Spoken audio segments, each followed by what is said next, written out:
এই দেখুন কি সুন্দর বৃষ্টি পড়ছে, আর গাছগুলো এই বৃষ্টি আসাতে একদম প্রাণ ফিরে পেলো। যাক, এই যে আইকে হ্যালো আইকে, তো বানাবো হচ্ছে এই যে চিকেন থাই কারি বানাবো এই সো তৈরি থাই কারি অ্যান্ড রাইস। এবার হ্যাঁ, একটু টেস্ট করে বল কেমন হয়েছে। ইন্ডিয়া যাওয়ার টিকিট কি দেখেছিস? তুই যে বললি, বাট আমি তো যাবো এই বছর, তো আমার যাওয়ার ইচ্ছা আছে। টিকিট দেখে দেবে বলে তোকে আমাকে খাওয়াতে হবে ভালো কিছু। ঠিক আছে, যাচ্ছিস চল। ইয়ে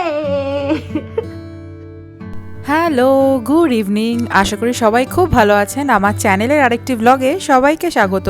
আজ শনিবার, সন্ধে এখন 7টা মতন বাজে। আসলেই কি সন্ধে না বিকাল, যাই হোক ওই মাঝামাঝি একটা। এখানে তো জানেনই 10টার আগে আলো পড়ে না। সো আমি আর ইন্দ্রনীল একটু বেরিয়েছি, আমরা যাচ্ছি এক বন্ধুর বাড়িতে।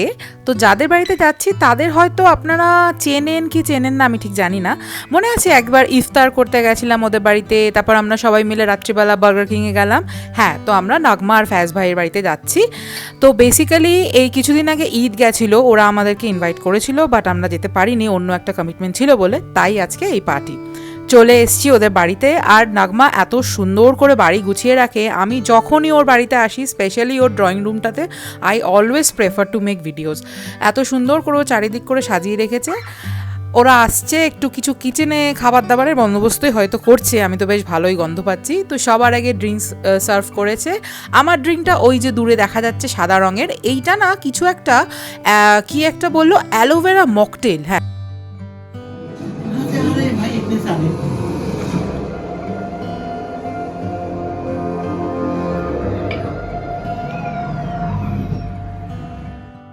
তো সবাই মিলে আমরা এখন একটা সিনেমা দেখছি, রোহিত শেট্টির ওয়েব সিরিজ কিছু একটা। আমরা তো গল্প করতেই ব্যস্ত, তো যাই হোক গল্প টল্প করে এবার পালা আমাদের ডিনারে। সন্ধেবেলা অনেক কিছু খেয়েছি আমরা অলরেডি। চিপস ছিল, মুগ ডাল ছিল, ব্রাউনি ছিল, আরও 2-3 রকমের জিনিস ছিল। ডিনারে নাগমা আমাদের জন্য বানিয়েছে আলু দিয়ে কিমা। ও জানে আমরা বাঙালি এবং আমরা কতটা আলু পছন্দ করি। আলু দিয়ে কিমা, একটা ফাটাফাটি স্বাদের মাটার পোলাও, চারিদিক মানে ঘিয়ের গন্ধে মম করছিল, আর একটা স্পাইসি চিকেন। সারা সন্ধ্যেটা দেখাতে পারিনি বিকজ আমরা না এখানে খুব আড্ডা দিচ্ছিলাম সবাই মিলে। আরও 2টো বন্ধু আমাদের এসেছিল, তো ওই জন্য এখানে আড্ডা দিতে দিতে গান শুনতে শুনতে, সব সময় তো আর ব্লগিং করা সম্ভব হয় না, কিছু কিছু সময় মনে হয় যে না আমিও একটু এনজয় করি, তো ওইটাই করছিলাম আজকে। চলুন কাল সকালে উঠে আবার ব্লগটা চালু করছি। So good morning once again. এটা রবিবারের সকাল এবং ওয়েদারটা ফাটাফাটি। আসুন দেখাই কি সুন্দর বৃষ্টি হচ্ছে। তো এই দেখুন কি সুন্দর বৃষ্টি পড়ছে, আর গাছগুলো যেন রোদে একদম মানে কি বলবো, এই বৃষ্টি আসাতে একদম প্রাণ ফিরে পেলো। তো রান্না বান্নার দিকে এগোনো যাক। এই যে আইকে হ্যালো আইকে, আজকে যেটা রান্না করব এই রেসিপিটা অলরেডি চ্যানেলে আছে, তো আমি আর দেখাচ্ছি না। আমি চেষ্টা করব শর্টসে দেওয়ার, যারা যারা আগে দেখেনি তারা দেখতে পারবে। তো বানাবো হচ্ছে এই যে চিকেন থাই কারি বানাবো এই বৃষ্টির দিনে, এত সুন্দর ওয়েদার। গরম ভাত বানাবো, থাই কারি বানাবো, গ্রিন থাই কারি। তো ওই জন্য থাই কারি পেস্ট, তারপর কোকোনাট মিল্ক মানে হচ্ছে নারকোলের দুধ, এটা হচ্ছে গন্ধরাজ লেবুর পাতা, এটা হচ্ছে লেমন গ্রাস, এটা থাই বেজিল, চিকেন, ব্রকলি দেবো, একটু বেল পেপার দেবো, জুকিনি, গাজর, ব্যাস। খুব সিম্পল রান্নাটা। চিকেনটা আগে ভেজে নিতে হবে, নিয়ে তারপর থাই কারি পেস্টটাকে একটু হালকা তেলে ভেজে এক এক করে সবজিগুলো দিয়ে, জল দিয়ে, নারকোলের দুধটা দিয়ে ফুটিয়ে নামিয়ে নেবো চিকেনটা দিয়ে, ব্যাস। এই হলো থাই কারি, ভীষণ সিম্পল হয় রান্নাটা। আমার চ্যানেলে অলরেডি চিকেন গ্রিন থাই কারি রেসিপিটা আছে, আমি ডেসক্রিপশনে ওর লিঙ্কটা দিয়ে দেবো, যারা ডিটেল রেসিপি চাইছো একবার দেখে নিও। তো এই দেখো ঝমঝমিয়ে বৃষ্টি এসে গেল কথা বলতে বলতে। তো রান্না বান্না এবার স্টার্ট করি, খেতে বসে আবার দেখা হবে, রান্নাটা হলে তারপর আবার দেখাচ্ছি। যা বাবা, গাছটা আবার ওরকম নুয়ে পড়ছে, এত হাওয়া দিচ্ছে, এত বৃষ্টির জোরে গাছটা নুয়ে পড়ছে। যাই হোক, খেতে বসে আবার দেখা হবে, চলুন। সকালবেলা এত বৃষ্টি হচ্ছিল, আর এখন ওয়েদারটা দেখুন, পুরো রোদ্দুর, দুপুরে খটখটে রোদ্দুর। কে মানে এরকম যে অদ্ভুত ওয়েদার চেঞ্জ হয় আমি এখানে এসে ফার্স্ট দেখলাম। এই বৃষ্টি, এই রোদ্দুর, এই ঠান্ডা। যাই হোক, রান্না বান্না তো হয়ে গেছে, শুধু ভাতটা বানাচ্ছি, আর একটু ডাল আর পালং শাকের তরকারিও বানিয়েছি, এটা আর দেখাইনি। এটার ইয়েটা হচ্ছে পালং শাক না একটু পাঁচমিশালি। বাবা ধোয়া হয়ে গেল, 1 মিনিট দাঁড়ান। বাবার এই কি অবস্থা, এবার ঠিক আছে। হ্যাঁ, একটা ঘন্ট টাইপের বানিয়েছি, আর এখানে ভাত হচ্ছে, থাই কারি অলরেডি হয়ে গেছে, ওটা রেখে দিয়েছি টেবিলে। ইন্দ্রনীল খেয়ে দিয়ে আগে বেরোবে, ওর একটু কাজ আছে বলো আগে বেরোবে, আমি তারপরে খাবো। তো আজকে মোটামুটি মনে হচ্ছে একাই খেতে হবে, তো জাস্ট ওয়েট। আবার ধোয়া ধোয়া হয়ে গেল, সরি। আচ্ছা, এই ভাতটা হচ্ছে বলে এরকম হচ্ছে, ও ওয়েট করছে, মানে ভাতটা হলে ওকে দিয়ে দেবো খেতে, তারপর আমি ধীরে সুস্থে খাবো। তো চলুন খেতে বসে তারপর আবার দেখা হচ্ছে। সো তৈরি থাই কারি অ্যান্ড রাইস, এবার ওকে দিয়ে দেবো খেতে। অ্যান্ড তো চলুন দেওয়া যাক। ও তো যেমন বললাম খেয়ে বেরোবে, তো জন্য ভীষণ তাড়াহুড়ো করছিল, ওই জন্য আমি ওরা তাড়াতাড়ি করে বেড়ে দিলাম। তো তরকারি বা ডাল খাবি কি? তরকারি ডাল দেবো নাকি অনলি থাই কারি? হ্যাঁ, জানা কথা, শুধু থাই কারি খাবে। শুধু কি আর তরকারি কেউ খাবে? থাই কারি পেলে কি আর কেউ ডাল তরকারি খায়? এনিওয়েজ চলুন ওকে দেওয়া যাক লাঞ্চটা।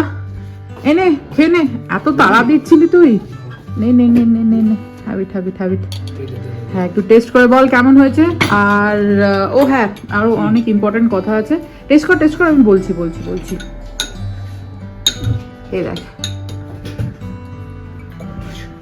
হ্যাঁ গরম, সাবধানে, ভাতও কিন্তু গরম পুরো। আস্তে আস্তে খেতে হবে। হ্যাঁ, টেস্টিং টাইম।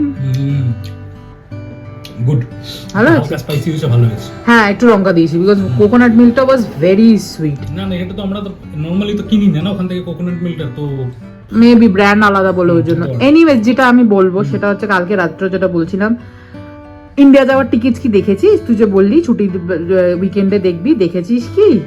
না এখনো দেখা হয়নি, বাট তুই আগে ডিসাইড কর ক্লিয়ারলি যাবি কি যাবি না। না অফকোর্স যাবো, ইটস বিন প্রায় 1.5 বছর হয়ে গেল আমি বাড়ি যাচ্ছি না, যাবো অফকোর্স।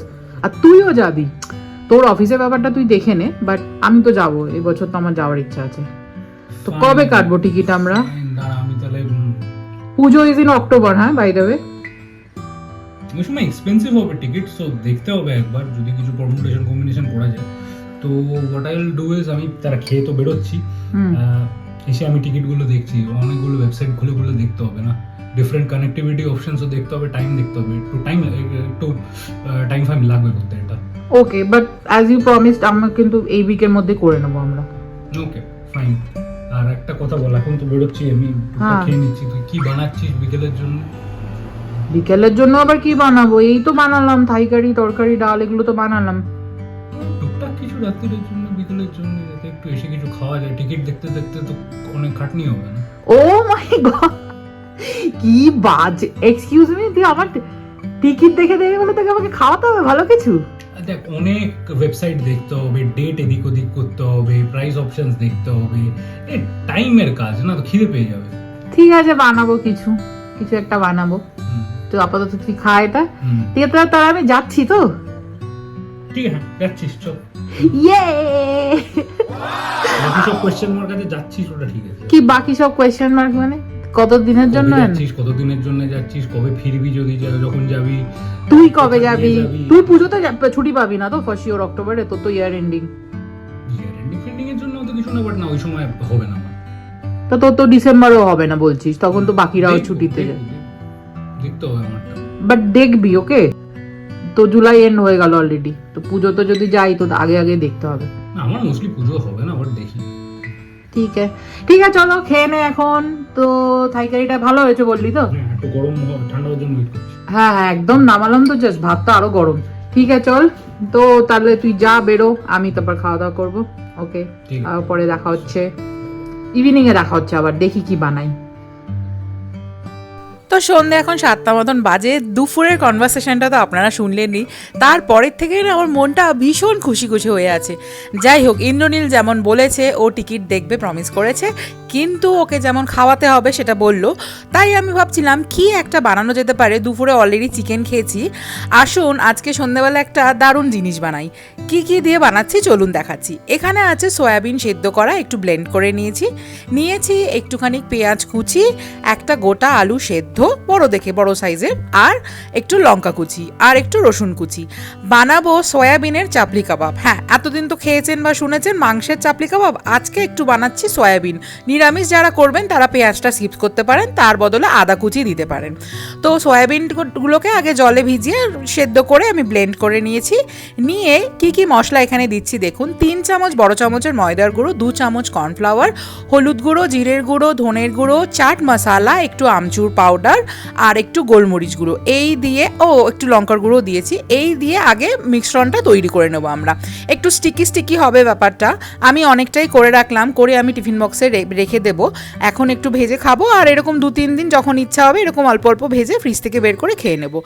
যখন এই বন্ডগুলো তৈরি করবেন এই টিক্কা শেপে, হাতে একটুখানি তেল লাগিয়ে নেবেন, কারণ কি সয়াবিন না হাতে ভীষণ চিপকে যায়। তো যাই হোক, এইভাবে চেপে যেহেতু চাপলি কাবাব, একদম চেপে পাতলা লেয়ার করে তারপর কড়াইতে ছাড়বেন। এর থেকে কম তেলও আপনি ভাজতে পারেন, তবে দেখে নেবেন লেগে যাতে না যায়। আলুটা আর ময়দাটা ওই বাইন্ডিংয়ের জন্যই দেওয়া, তো ওই জন্য এরকম চেপে বড় বড় গোল করে টিক্কা সাইজে সয়াবিনের চাপলি কাবাব আপনারাও বাড়িতে বানাবেন, বানিয়ে আমাকে জানাবেন তো কেমন হয়েছে। আচ্ছা, সেকেন্ড আর একটা কথা বলে দিই, একদম কম ফ্লেমে কিন্তু ভাজবেন, বিকজ ভেতরটা না হলে কাঁচা রয়ে যাবে, ওপরটা ব্রাউন হয়ে গেলে ভেতরটা কাঁচা রয়ে যাবে। আগে ভালো করে আমি ভেজে নিই, চলুন মোটামুটি 7-8টাই ভাজবো, তারপর সন্ধ্যেবেলা আরম্ভ হবে টিকিট দেখা। তো এই যে ভাজা হয়ে গেছে, একবার আপনাদেরকে আমি দেখিয়ে দিচ্ছি কি সুন্দর মচমচে হয়েছে। দাঁড়ান একটা তুলে না শোনাচ্ছি আপনাদেরকে। এই দেখুন, দেখেছেন কি সুন্দর মচমচে হয়েছে ব্যাপারটা। তো এই হলো আমাদের সয়াবিনের চাপলি কাবাব। আর ব্লগটা এগোচ্ছি না, এখন তো মেইন কাজটা করতে হবে। ইন্দ্রনীল চলে এসছে অলরেডি, একটু চা বসাবো এর সাথে। তো আজ ব্লগটা এইটুকুই রাখছি। কেমন লাগলো আজকে ব্লগটা আমায় কিন্তু অবশ্যই জানাবেন। ভালো লাগলে like, comment, share and subscribe করতে কিন্তু একদম ভুলবেন না। সবাই খুব ভালো থাকবেন, দেখা হবে পরে একটি ব্লগে। Thank you for watching, by.